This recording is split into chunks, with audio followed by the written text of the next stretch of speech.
kitab ya, yang disusun oleh Syekh Al-Allamah Muhammad Nawawi Al-Bantani Al-Jawi Asy-Syafi'i.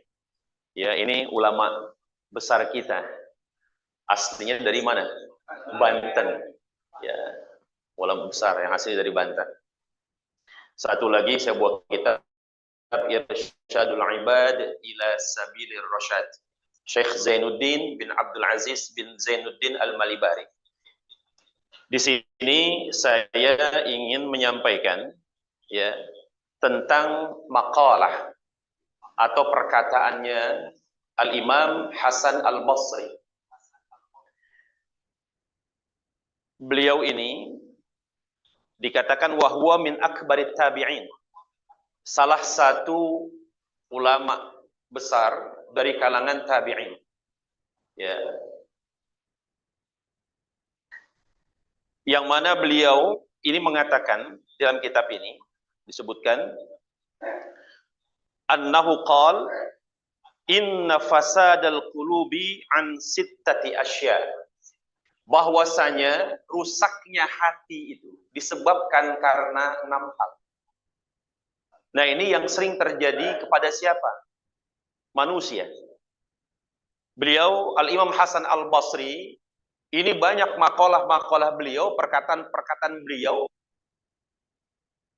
bahkan nasihat-nasihat beliau, terutama dalam masalah istighfar. Dalam masalah istighfar.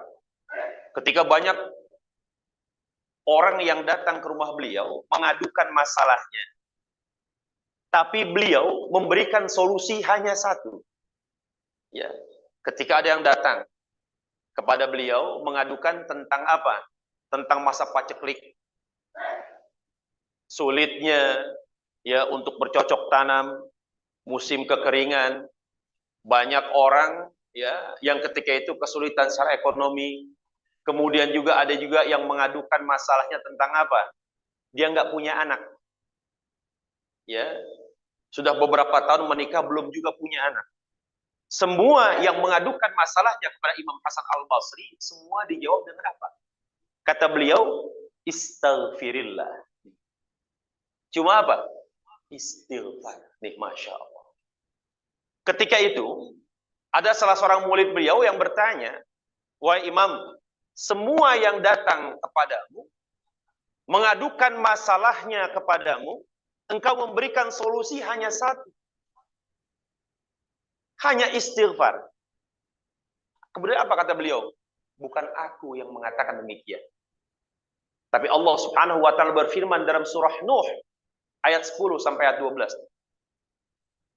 Istaghfiru rabbakum innahu kana ghaffara yursilis samaa'a 'alaikum midrara wa yumditkum bi amwali wa banin wa yaj'al lakum jannatin wa yaj'al lakum anhara. Nih, ini dahsyat ini. Ya. Termasuk kata Rasulullah SAW apa? Man lazimal istighfar. Barang siapa yang melazimkan beristighfar, ja'alallahu lahu likulli hammin faraja wa min kulli dhiqin makhraja wa yarzuqhu min haitsu la yahtasib. Kata Rasulullah, barang siapa yang melazimkan istighfar, ja'alallahu lahu likulli hammin faraja. Kesedihannya Allah ganti dengan kebahagiaan. Wa min kulli dhiqin makhraja, kesulitannya Allah berikan jalan keluar. Yang ketiga, wa razaqahu min haitsu la yahtasib, Allah berikan rizki yang tanpa disangka-sangka datang.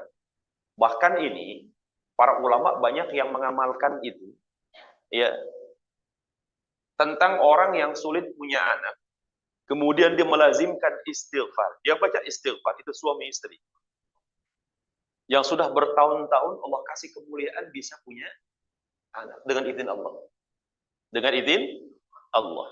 Bahkan ya, saya pun mengamalkan ini dan beberapa orang yang datang ke rumah saya kasih solusi seperti ini juga, Masya Allah. Dahsyat itu. Saya merasakan dulu Pak, anak saya masih pesantren dari SD di Bandung. Ambil tahfidz Quran. Alhamdulillah sekarang sudah jadi hafidz, alhamdulillah. anak saya. Ya, dulu waktu ke Bandung itu, saya nggak punya kendaraan. Saya belum punya mobil. Pulang pergi itu kadang-kadang naik apa? Angkot, naik bus umum. Anak saya suka begini, suka nangis itu, Kak. Apa namanya? Mikirin orang tuanya, jauh-jauh naik apa? Tapi namanya kita orang tua demi anak kan, demi masa depan mereka. Akhirnya itu, saya bilang doain aja, doain papa, doain. Saya mengamalkan istighfar itu 2 minggu. 2 minggu. Ya, saya minta sama Allah apa? Ya Allah, saya pengen punya mobil. Ya, buat apa? Yang pertama buat saya dakwah biar saya nggak ngerepotin orang pakai antar jemput. Yang kedua, saya pengen kendaraan saya ini juga buat nanti saya jenguk anak saya ke pesantren. Ya, saya sebutkan itu Pak, saya mintanya begini, begini, begini. Cuma salahnya saya satu, masih ada salah juga. Namanya nggak megang uang, agak pesimis sedikit ada. Ya Allah, saya mohon ya Allah berikan saya pengen punya mobil. Ya, nggak apa-apa yang second asal bagus. Nih kalimatnya. Ya, saya minta begitu, nggak apa-apa ya Allah, second asal bagus. Ya sekarang kan rasa pesimis masih ada. Pengen punya mobil nggak megang uang begitu kan? Akhirnya dalam jangka 2 minggu, masya Allah, 2 minggu punya uang 11 juta jadi mobil cash. Punya uang 11 juta jadi mobil cash. Tapi second. Pas udah dapet saya bilang, ya Allah, kemarin kenapa nggak minta yang baru sekalian ya?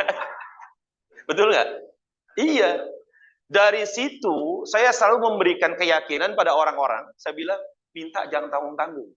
Ya, saya minta second dikasih second akhirnya. Minta jangan tanggung-tanggung, minta yang bagus. Nah ini artinya apa? Nih mengamalkan istighfar ini penting. Ya, kapan waktunya, nih Bu, yang punya hajat? Banyak orang nggak tahunya, nggak tahu tentang masalah waktunya. Ustadz, saya baca, Ustadz, kapan? Setiap waktu. Habis sholat saya baca, bagus, saya bilang. Tapi ada waktu-waktu tertentu di mana memang istighfar itu ternyata mustajabah. Kapan? Yang dikatakan waktu waktu apa? Sah? Ya, dalam surah Al-Imran disebutkan wal mustaghfirina bil ashar ayat 17 itu. Dan orang-orang beristighfar pada waktu sahur. Dalam surah Az-Zariyat ayat 18 Allah berfirman wa bil ashari hum yastaghfirun. Dan pada waktu-waktu sahur mereka beristighfar. Di sini perbanyak istighfar. Dulu guru saya bilang sampai ijazah saya begini.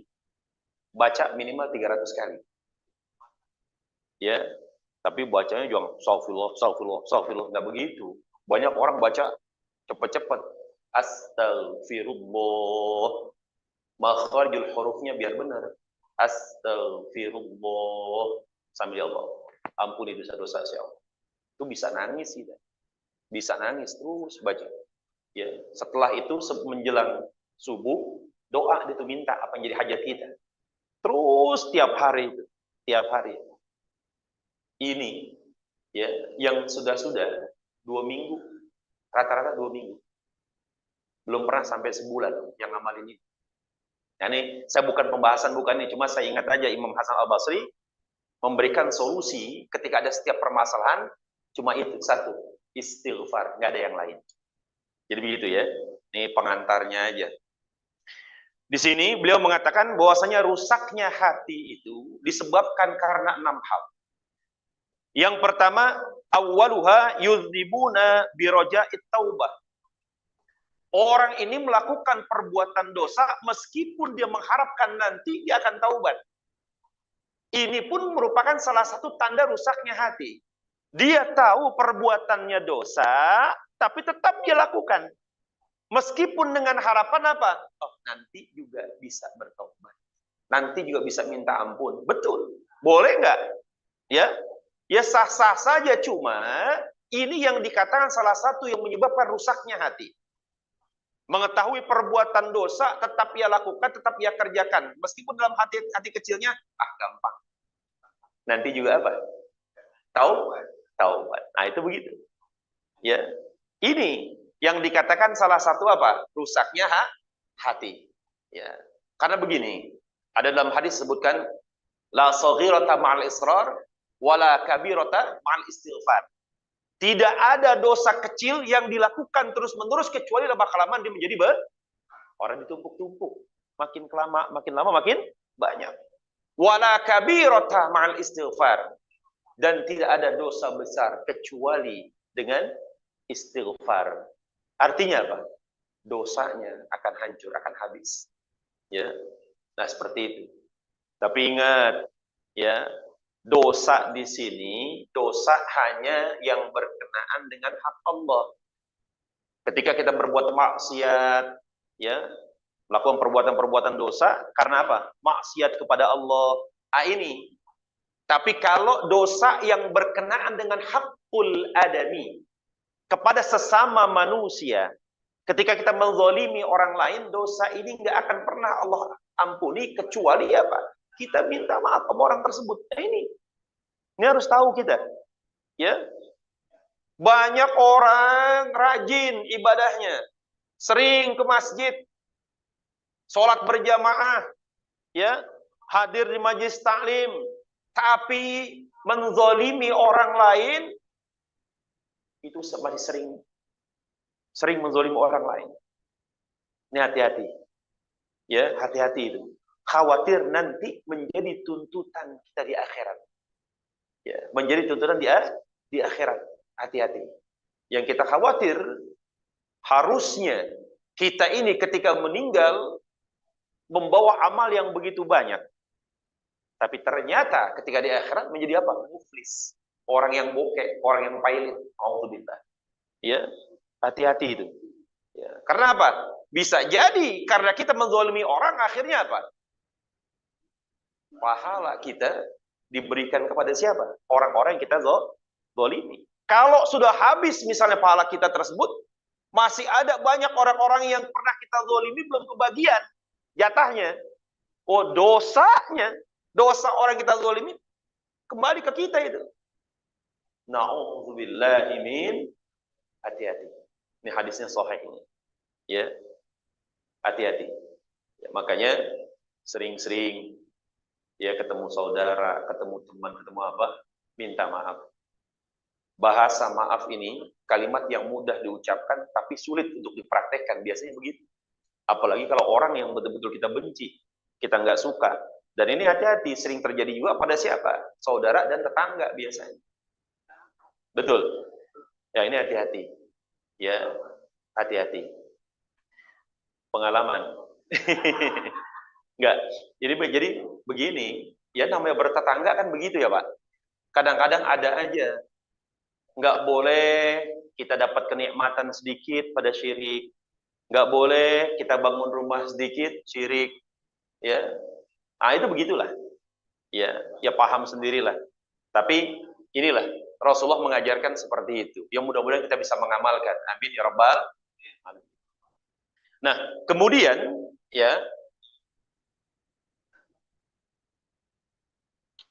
yang kedua, wa ya'lamuna al-ilma wa la ya'malun.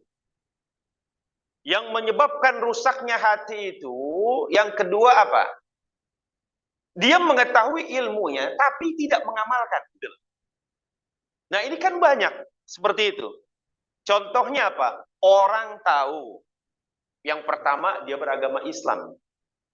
Di dalam agama Islam ini memiliki kewajiban-kewajiban yang diberikan oleh Allah Subhanahu wa taala. Contohnya seperti apa? Salat 5 waktu, puasa di bulan Ramadan, ya. Terus zakat, haji, ya kan? Ini kewajiban. Tapi tidak mengamalkan. Yang parah urusan apa yang sering terjadi? Masalah salat.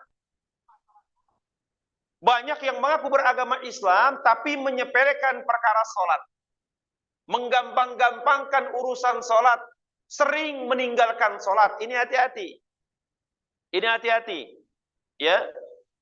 Banyak hadis-hadis yang menjelaskan tentang masalah salat apa? Termasuk man taraka sholata muta'ammidan faqad kafara jiharan. Barang siapa yang meninggalkan salat 5 waktu dengan sengaja, maka dia telah menjadi kufur secara terang-terangan. Nah, ini kita pun harus tahu. Bukan berarti, oh ini hadisnya begitu. Orang ninggalin sholat, hukumnya kafir. Ini harus tahu juga kita. Ya, jangan mentang-mentang kita ngelihat orang meninggalkan, ada yang meninggalkan sholat, kemudian kita bilang kafir. Nanti dulu. Semua para ulama sepakat, selama orang tersebut tidak menghalalkan perbuatan tersebut, ya, artinya menghalalkan apa? Mengatakan bahwasanya sholat itu nggak wajib. Nah, begitu. Ya. Selama orang tersebut tidak menghalalkan perbuatan tersebut. Artinya tidak mengatakan, buat apa sholat? 5 waktu, nggak wajib itu. Nah, kalau yang seperti ini, baru dihukumi kafir. Itu begitu. Ya. Tapi kalau seandainya orang yang sholat, kadang enggak, kadang sholat, kadang enggak sholat. Seperti itu. Tapi dia masih meyakini kewajiban sholat. Dan dia sadar, dia tahu. Ketika dia meninggalkan sholat 5 waktu itu, ya, ada beberapa yang bolong, bahasanya seperti itu, dia tahu, dia dosa. Artinya masih meyakini kewajiban. Orang seperti ini tidak bisa dikufurkan. Selama masih meyakini kewajiban sholat. Ya, jadi seperti itu. Kadang-kadang banyak orang-orang yang mengatakan, enggak sholat, kafir. Enggak sholat, kafir. Ya buat menakut-nakuti sih boleh-boleh aja. Cuma secara status hukum, para ulama enggak seperti itu menetapkan. Ya, jadi kalau yang betul-betul menentang, artinya apa? Mengatakan sholat 5 waktu tidak wajib, nah ini baru dikufurkan. Tapi kalau seandainya masih meyakini kewajiban sholat 5 waktu, dan ketika dia meninggalkan sholat tersebut, dia tetap meyakini bahwasanya dia ini dosa, nah ini nggak bisa dikufurkan. Jadi seperti itu, ya. Nah ini ketentuan sholat, Pak. Ya, makanya saya sering tuh di majlis-majlis tempat saya ngajar tuh saya kasih tahu, hati-hati ketika meninggalkan sholat 5 waktu itu, hati-hati. Hati-hati ketika meninggalkan sholat 5 waktu ini nggak sembarangan, Ibu. Kenapa? Siksanya itu pedih, siksanya itu berat, nggak akan kuat kita. Makanya saya selalu menganjurkan begini, bagi orang yang pernah atau sering dulunya meninggalkan sholat 5 waktu, ya, diusahakan sholatnya tersebut diqadha. Meskipun ini terjadi perbedaan pendapat, mohon maaf. Silahkan yang meyakini qadha mengganti sholat tersebut dengan sholat lagi, silahkan. Ya, ada juga yang mengatakan cukup melakukan amal-amal soleh, amal-amal baik atau sholat-sholat sunnah. Ada yang mengatakan seperti itu. Tapi kalau saya pribadi, saya lebih cenderung untuk apa? Melakukan sholat-sholat qadha. Kalau saya pribadi, lebih cenderung untuk mengqadha sholat-sholat kalau ada sholat yang saya tinggal. Ya, lebih cenderung seperti itu. Meskipun ada yang mengajarkan apa? Boleh bisa diganti dengan sholat-sholat sunnah kan? Ya. Sekarang kalau buat saya pribadi, kalau dikatakan sholat sunnah, itu kan yang beda cuma apanya? Niat. Cuma niatnya aja yang beda. Alangkah baiknya udah diniatkan qadha. Ustadz, emang ada dalilnya? Ada. Lihat Sahih Muslim tuh. Man nasiya salatan, ya, fa kaffaratuha ayyusalliha idza dzakaraha la kaffarata laha illa dzalik. Yang kedua, man nasiya salatan aw nama anha fa kaffaratuha ayyusalliha idza dzakaraha. Ya, dalam Sahih Muslim nih. Kata Rasul sallallahu alaihi wasallam, man nasiya salatan, barang siapa yang lupa salat, aw nama anha, atau dia ketiduran, fakaffaratuha, yang bisa menggugurkan salat yang ditinggalkan ini, ayyusalliha idza dzakaraha, yakni dia salat kapan? Ketika dia ingat. Yang ketiduran ketika dia bangun. La kaffarata laha illa dzalik, tidak ada yang bisa menggugurkan kecuali dengan apa? Qadha, dengan salat juga. Tuh. Ini yang menjadi landasan ulama yang mengatakan salat yang kita tinggalkan itu harus dengan qadha salat juga. Ya. Jadi seperti itu. Ya. Kalau saya lebih cenderung untuk mengganti dengan apa? Qadha sholat. Ada yang tanya, pernah saya menyampaikan ini, Ustaz, itu kalau qadha sholat itu, zuhur misalnya, yang pernah kita tinggal, itu tetap 4 apa 2, Ustaz? Saya bilang enak bener. Ya, dia cari apa? Dia cari yang ringan. Saya bilang ya nggak boleh. Ya Bu ya, tetap kalau kita qadha sholat zuhur, berapa rakaat? 4. Subuh tetap 2. Jadi seperti itu. Ya. Nah, ini kewajibannya seperti itu. Kenapa dikatakan kok ada qadha? Nih, puasa aja wajib qadha. Puasa aja ada kewajibannya untuk mengqadha. Ya. Bahkan kalau puasa ini masih ada keringanan juga buat siapa? Bapak, ibu meninggal. Ketika sebelum meninggal itu masih punya hutang puasa. Kemudian kita ini sebagai orang tua ngomong sama anak, nah saya atau bapak atau ibu masih punya utang puasa yang belum bapak atau ibu qadha. Ya, masih kira-kira masih sekian. Seandainya nanti bapak atau ibu meninggal, tolong ya diqadhain puasanya. Boleh nggak? Boleh nggak? Boleh. Jelas hadisnya.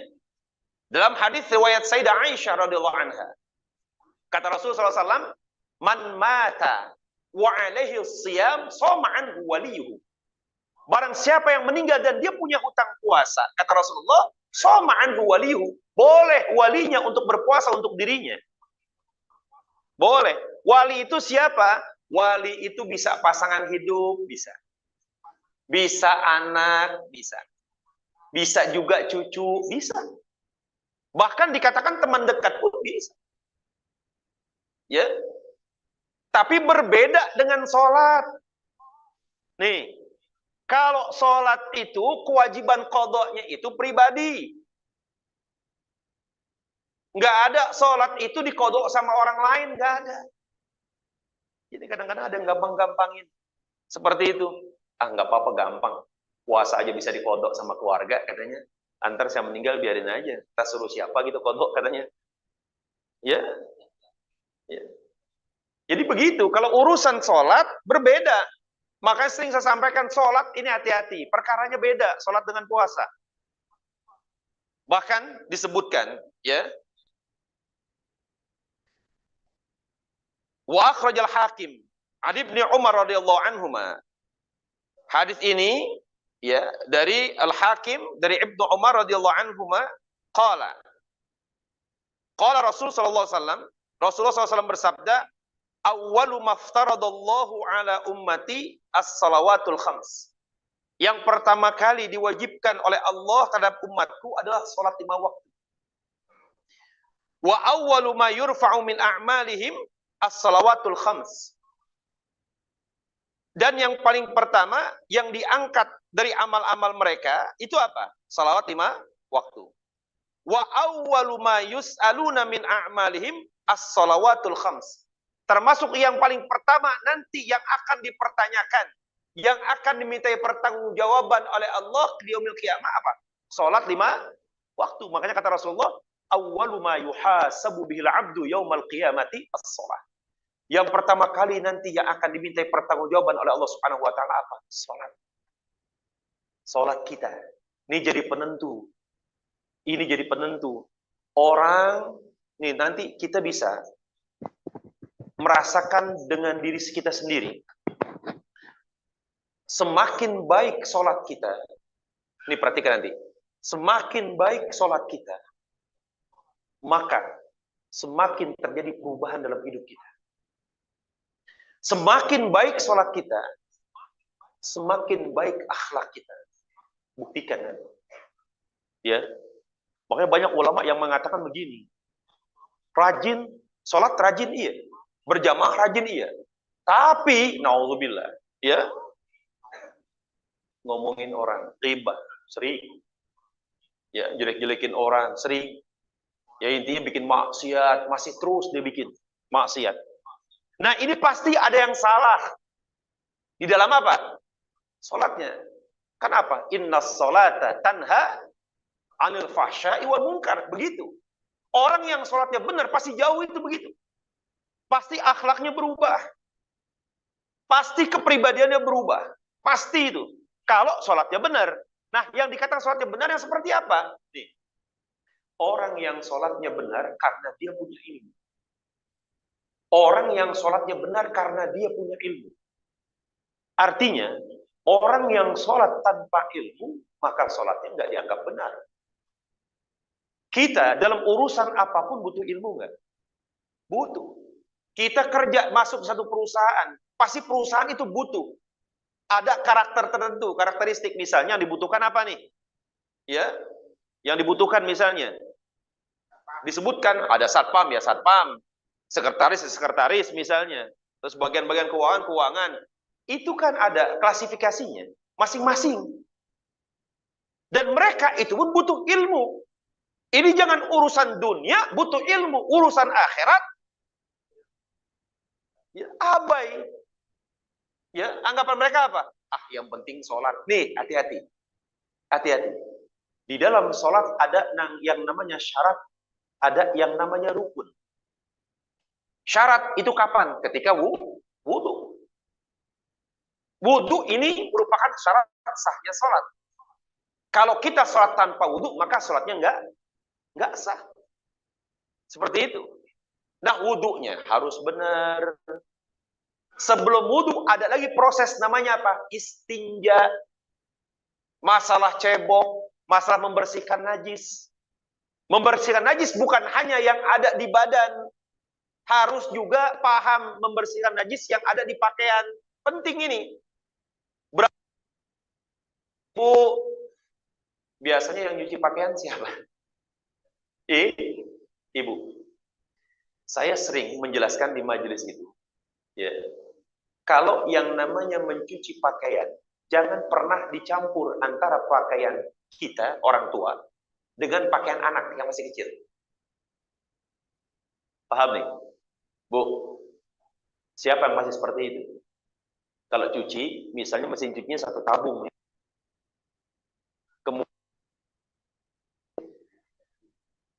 Nah, ini yang dikhawatirkan apa? Nih, yang pertama. Anak kecil, ketika mereka buang air kecil, mereka tahu nggak yang namanya istinja atau cebok? Nggak paham mereka. Ya, ketika mereka buang air kecil, kemudian apa?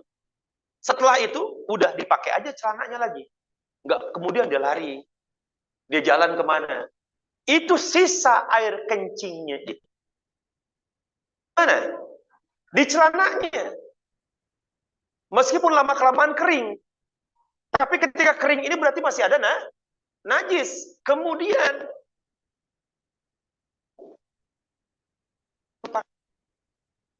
dengan mesin cuci. Yang pertama kan diisi air, direndam. Ini najis yang tadinya kering, yang ada di celana anak kita, nyebar itu najis. Nyebar di situ. Paham Ibu ya? Menyebar di situ. Apalagi ketika dia namanya digiling. Begitu. Ini nyebar. Yang tadinya yang kena najis cuma satu, celana anak kita aja.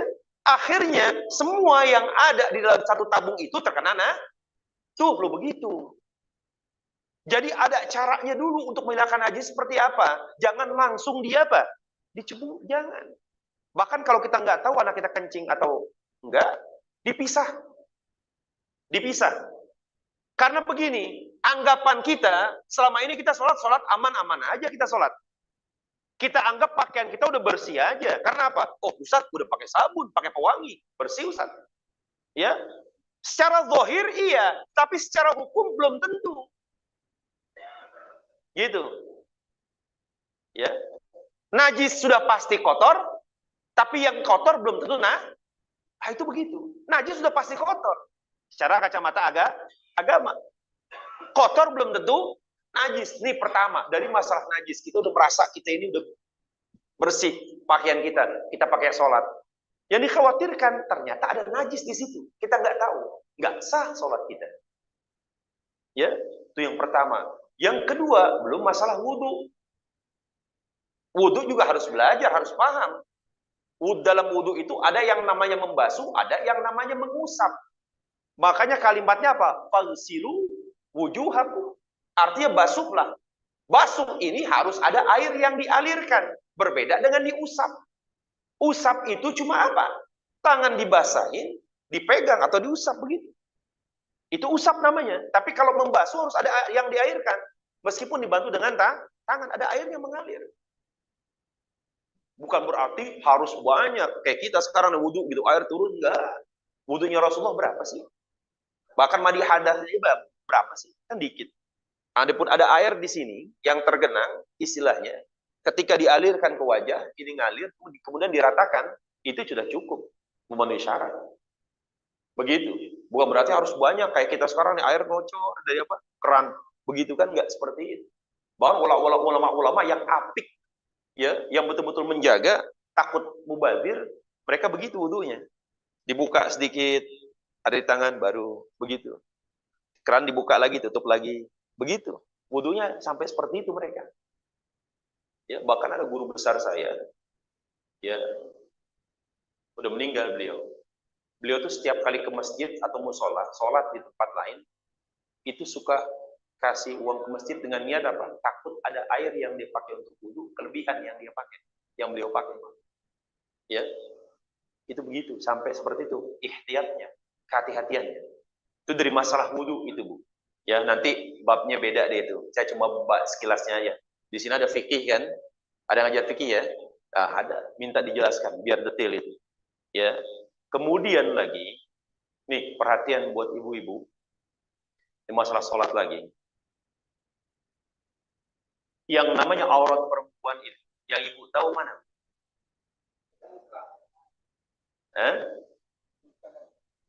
Iya. Seluruh anggota tubuhnya, kecuali muka dan telapak. Maksud telapak tangan batasan ini, kok.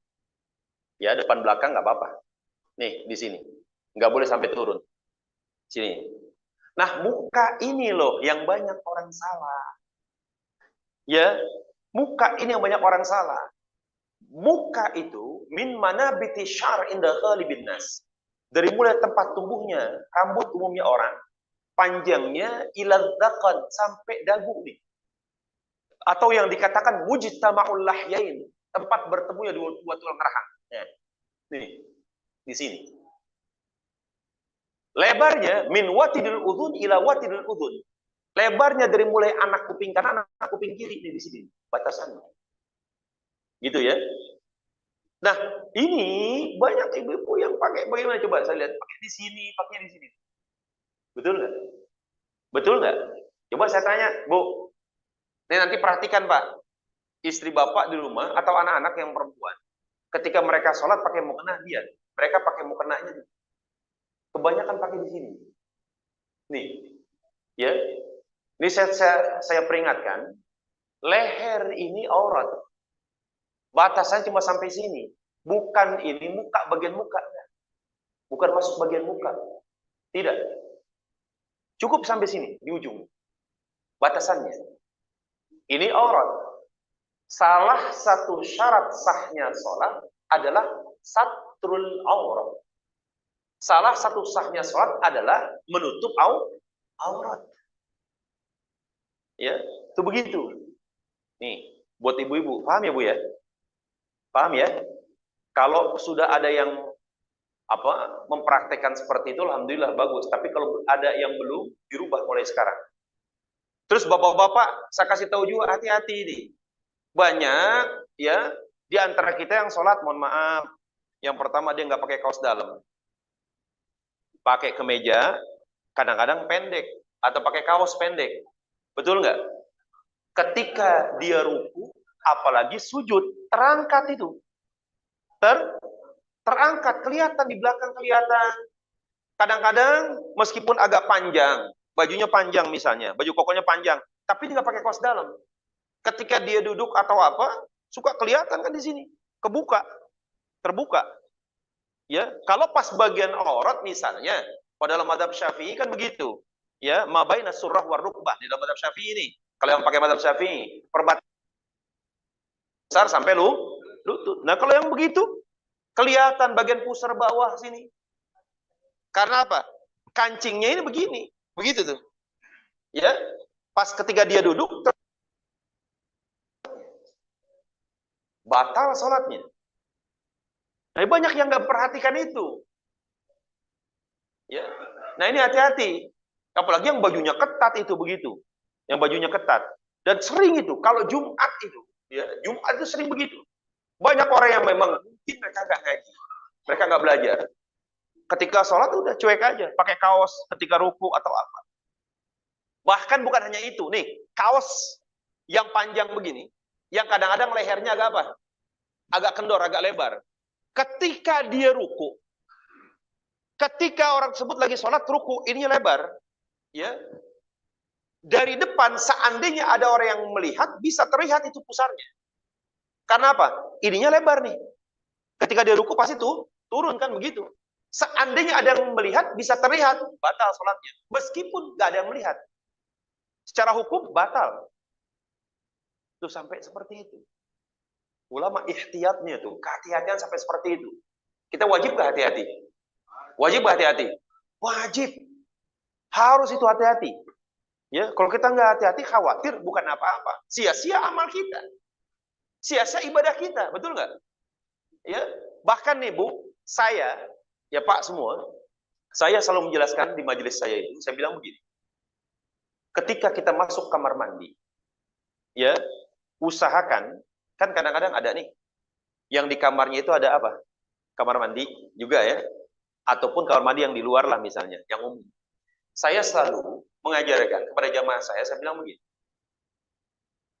Di luar kamar mandi, siapkan sandal. Di dalam kamar mandi, siapkan sandal. Artinya apa? Kita kan nggak pernah tahu, ketika di dalam kamar mandi ini, kadang-kadang ada najis yang menyebar. Karena apa? Air kencing. Ya, air kencing. Yang kita khawatir ketika kita wudhu, ternyata apa? Ada yang kita injak. Khawatir seperti itu. Ada najis yang terinjak oleh kaki kita. Kalau kita nggak pakai sendal. Nah, nanti itu terbawa sampai apa? Misalnya ibu nih, sholat. Terus sampai di atas sejadah, itu masih ada najis nempel. Gara-gara apa? Tadi di kamar mandi. Ataupun yang kedua, kalau di luar kita nggak pakai sandal lagi, di rumah masih punya anak. Ataupun punya hewan peliharaan, kucing misalnya. Ya. Terus, dari mulai toilet ini, dari kamar mandi ini, kemudian apa? Dari kamar mandi ya, kemudian apa? Wudhu. Keluar tanpa sandal, kaki masih dalam keadaan basah misalnya. Kita nggak pernah tahu. Ada anak kita yang masih kecil, kadang-kadang buang air kecil, setelah buang air kecil apa?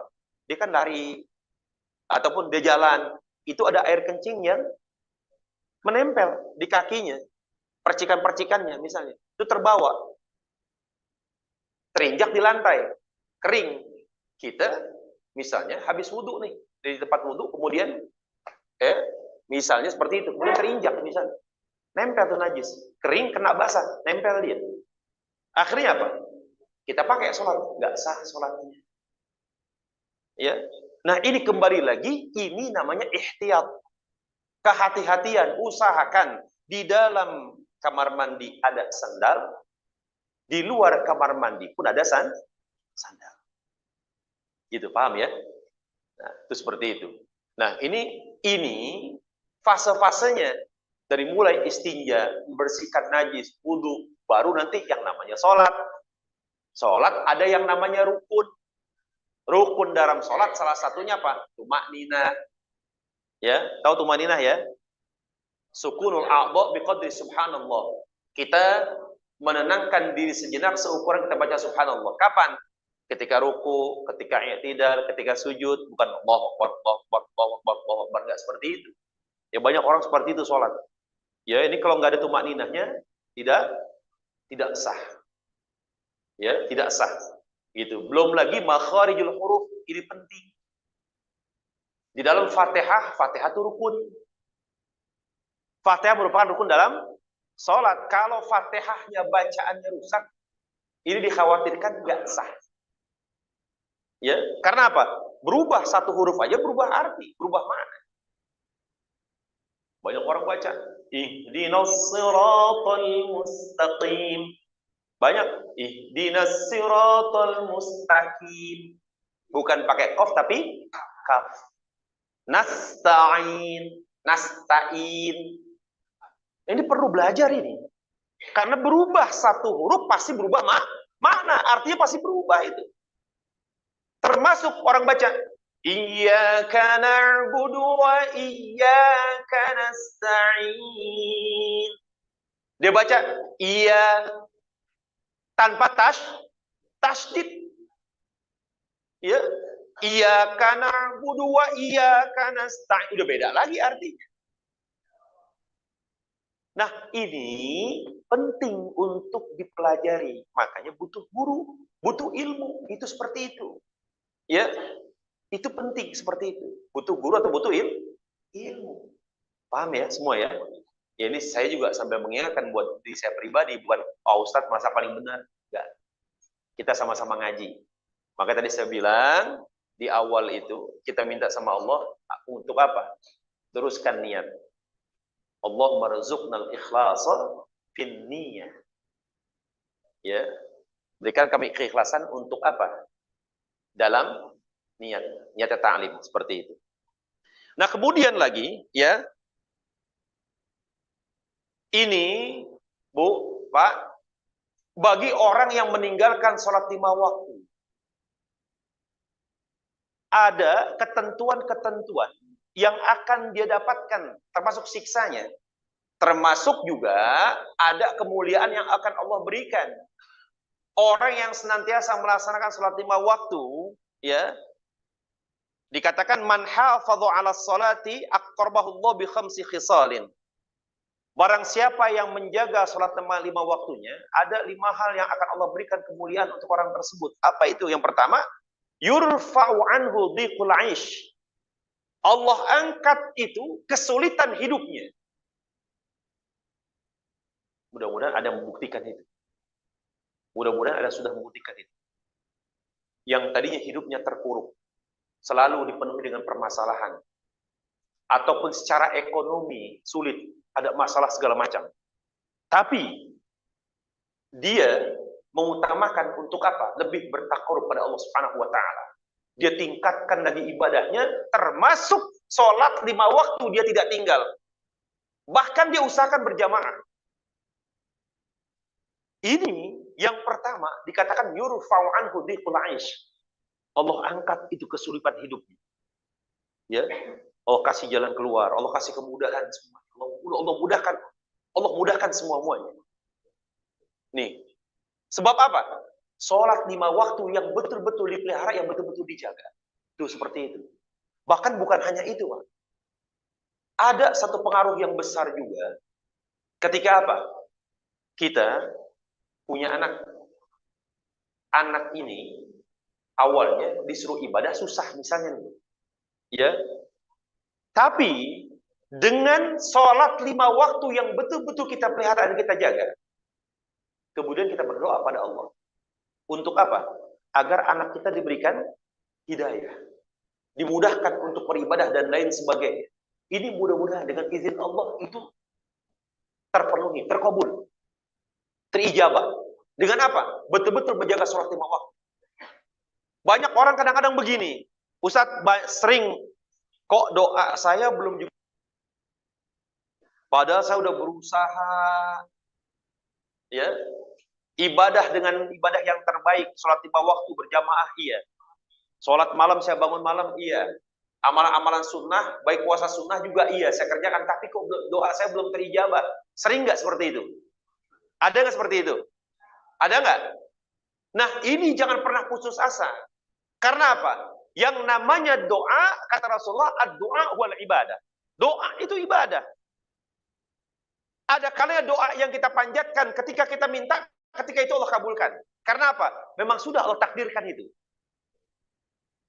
Ada juga ketika kita sudah lupa, kemudian apa? Yang pernah kita minta terwujud. Ada seperti itu. Ada juga yang kita minta di dunia tidak terwujud, tapi ternyata Doa kita tersebut Allah simpan di akhirat untuk menjadi apa? Amal soleh kita. Tuh, nggak ada yang sia-sia. Nah, makanya saya bilang, nih, sholat 5 waktu, pengaruhnya banyak, bukan hanya pada diri pribadi. Nanti pun pada anak pun bisa seperti itu. Tapi ingat Pak, ya, kalau seandainya ada yang punya anak, mohon maaf, ini kok anak susah bener, diajak ibadahnya susah, ya suruh sholat susah, apalagi hadir ke majlis ta'lim susah. Misalnya, kita jangan langsung menyalahkan anak kita, jangan. Kita introspeksi diri kita, ada enggak dulu ada harta yang haram yang pernah kita berikan makan untuk anak kita? Nih, jadi satu perhatian. Kalau ada di antara kita yang punya anak susah disuruh ibadah, gitu ya, ini anak nakal, misalnya, anaknya nakal, pokoknya udah diperingatkan, udah susah, udah. Istilah udah nggak kena dibilangin lah. Ya. Ini jangan dulu menyalahkan anak, kita introspeksi dulu. Kira-kira dulu ada nggak harta yang haram yang sering kita berikan makan untuk anak kita? Kalau seandainya ketika kita introspeksi, ya Allah, jangan-jangan iya. Dulu saya pernah begini. Demi untuk menyenangkan anak dan istri saya menghalalkan segala cara. Harta yang haram pun saya makan. Oh, jangan-jangan ini yang dibilang Ustadz ini. Anak saya begini. Terus bagaimana? Saya kalau setiap Sabtu subuh, saya ngisi kajian Arba'in An-Nawawi. Itu di Masjid Al-Khair. Ya, Al-Khair di sini apa namanya? Di Kimia Farma. Nah, setiap Sabtu subuh saya ngisi di sana. Itu ada yang tanya begitu, Ustadz. Ya. Kemudian kebetulan di sana itu, Ustadz, ini kalau udah terjadi sama kita, dulu pernah kita makan uang haram, jadi bagaimana, Ustadz? Ya, saya bilang begini, bersyukurlah ketika Allah Subhanahu wa taala masih memberikan hidayah kepada kita. Sekarang ini Allah dekatkan dengan masjid. Bersyukurlah ketika dulu pernah banyak hal-hal yang haram yang kita makan, yang kita ambil, ya. Kemudian sekarang Allah mudahkan hati kita, Allah arahkan hati kita untuk apa? Hadir terus di majelis ilmu. Karena tidak semua orang berikan kesempatan sebagaimana yang Allah berikan kepada kita. Artinya, kalau seperti itu Allah masih memberikan kesempatan bagi kita untuk bertobat. Betul. Betul. Ketika Allah memberikan keringanan, kemudahan kita untuk hadir sholat berjamaah, untuk hadir di majlis ilmu, berarti Allah masih memberikan kesempatan pada kita untuk bertobat. Nih, harus kita pegang. Terus bagaimana solusinya, Ustaz? Taubat, minta ampun sama Allah. Taubat, minta ampun sama Allah. Ya. Nanti pengaruhnya bagaimana? Udah, taubat, minta ampun sama Allah. Ya Allah, kalau saya dulu pernah ada harta yang haram, yang saya berikan makan untuk anak-anak saya, kalau saya harta tersebut menyebabkan anak saya sulit beribadah, anak saya sekarang susah, dibilangin istilahnya begitu, ampuni dosa saya, Allah. Ampuni ya Allah. Minta, taubat sama Allah, minta. Itu nggak mustahil. Nanti tiba-tiba terjadi perubahan pada siapa? Anak kita. Nih, bahkan ada seorang ulama yang mengajarkan begini, jangan ditanya dalilnya nih ya. Ini cuma kebiasaan ulama aja. Ada ulama yang melazimkan seperti itu. Ada anaknya nakal. Ibunya puasa setiap hari lahirnya. Ada ulama yang mengamalkan itu. Dan ternyata, Masya Allah, ini betul-betul terbukti dan banyak mengamal itu terjadi.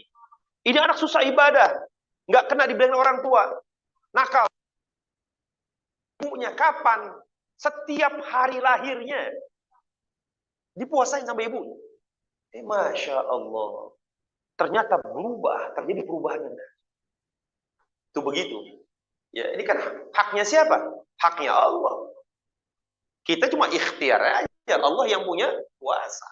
Seperti itu. Gitu ya. Ya udah suruh. Oh, ya silakan kalau mau ada pertanyaan. Ya, ini kalau begini kan padahal pembahasan masih panjang gitu ya. Kalau keenakan ya, siap. Ya, sambil saya minum ya. Nah, ya.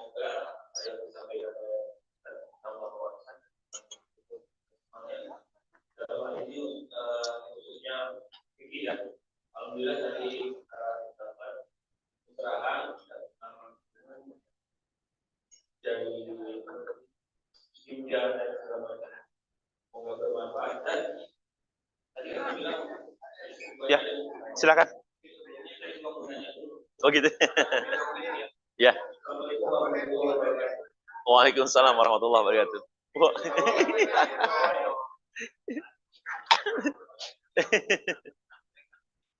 Ya.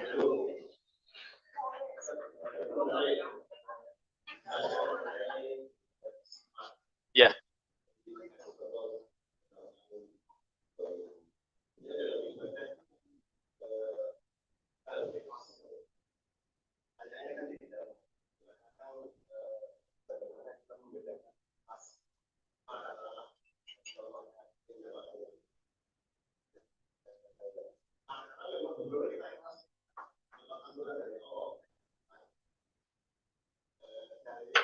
Ya.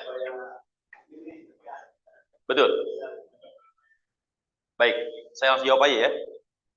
Langsung jawab ya. Jadi begini, bedakan antara ikhlas dengan istighfar, bedakan.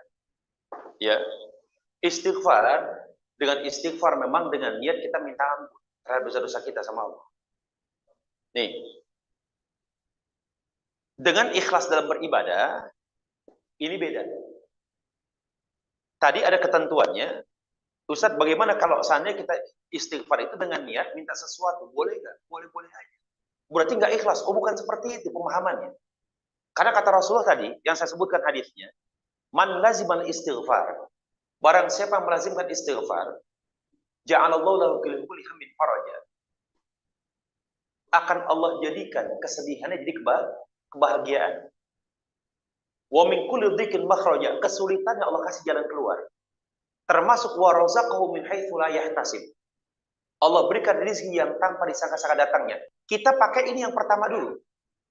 Kita baca istighfar aja. Kita baca istighfar. Nah, yang kedua, yang tadi saya bilang doa. Doa kan sah-sah aja. Gitu loh. Doa sah-sah aja. Kita minta apapun selama mintanya sama Allah, boleh nggak? Apapun itu. Cuma istighfar ini menjadi wasilah. Istighfar ini menjadi perantara untuk terkabulnya doa. Itu maksud saya begitu. Ya, bukan berarti kita dengan istighfar berarti kita nggak ikhlas kalau minta sesuatu. Nggak seperti itu. Jadi istighfar ini hanya sebagai wasilah, sebagai pembuka jalan agar doa kita Allah ijabah, agar hajat kita Allah kabulkan. Nah, jadi seperti itu pemahamannya. Paham Pak? Ya. Alhamdulillah. Ya. Ada dua hal ya. Yang pertama, seseorang muslim sholat di waktunya yang baik bisa pakai itu. Keduanya sholat untuk yang melaksanakan pertama dari saya pernah mengalami waktu saya masih jalan masjid lah. Ada kabar yang menyatakan bilang saya usia jarang sholat kan.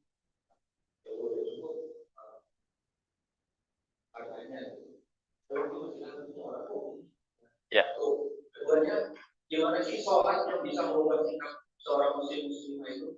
Sholat yang tadi kita sampaikan secara tumanina dan menghafalkan surah bacaan itu dengan baik. Nah, dan setelah sholat itu harus melaksanakan suatu hal sunnah seperti berzikir dulu dan melaksanakan sholat sunnah wajibnya itu. Ya. Waalaikumsalam warahmatullahi wabarakatuh. Saya kok pertanyaannya banyak, kadang saya bingung tadi apa yang ditanya. Ya, ya. Jadi yang pertama tadi, ya, yang pertama tadi, nih Pak, yang pertama tadi masalah apa? Sholat bagi muslimah, terus?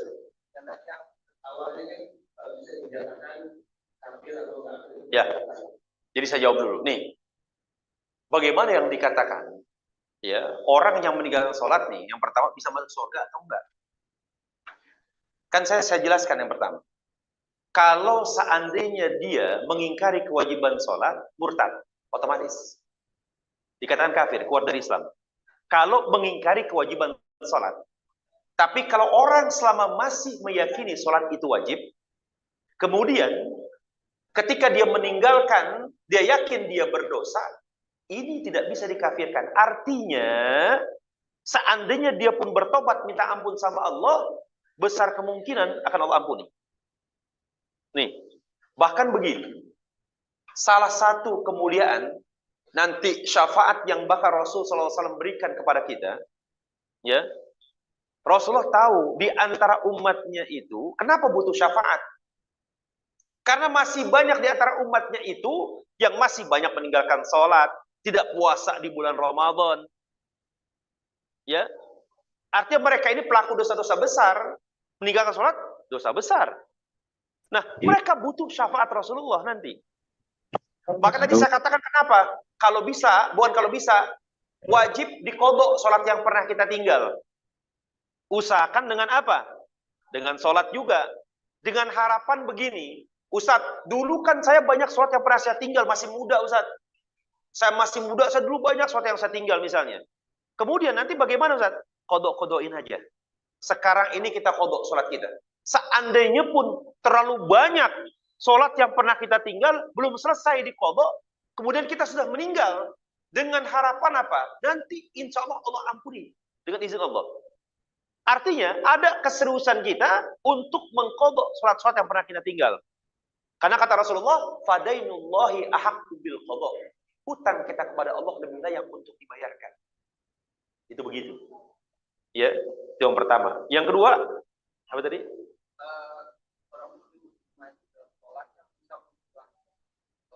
Ya.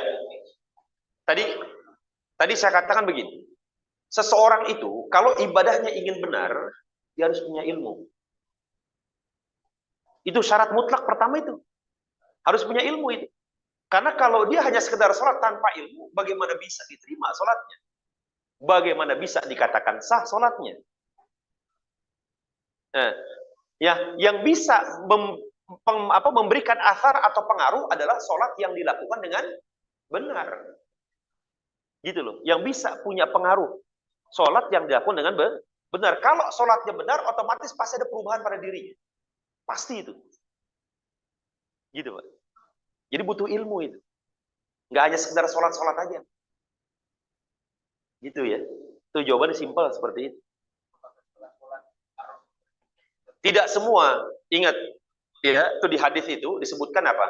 Ada salah seorang sahabat yang bertanya pada Rasulullah, ya Rasulullah, kalau seandainya aku hanya melaksanakan yang wajib-wajib aja, sholat wajib, puasa wajib, ya, tanpa melaksanakan yang sunnah, apakah aku masuk surga? Naam, kata Rasulullah, iya.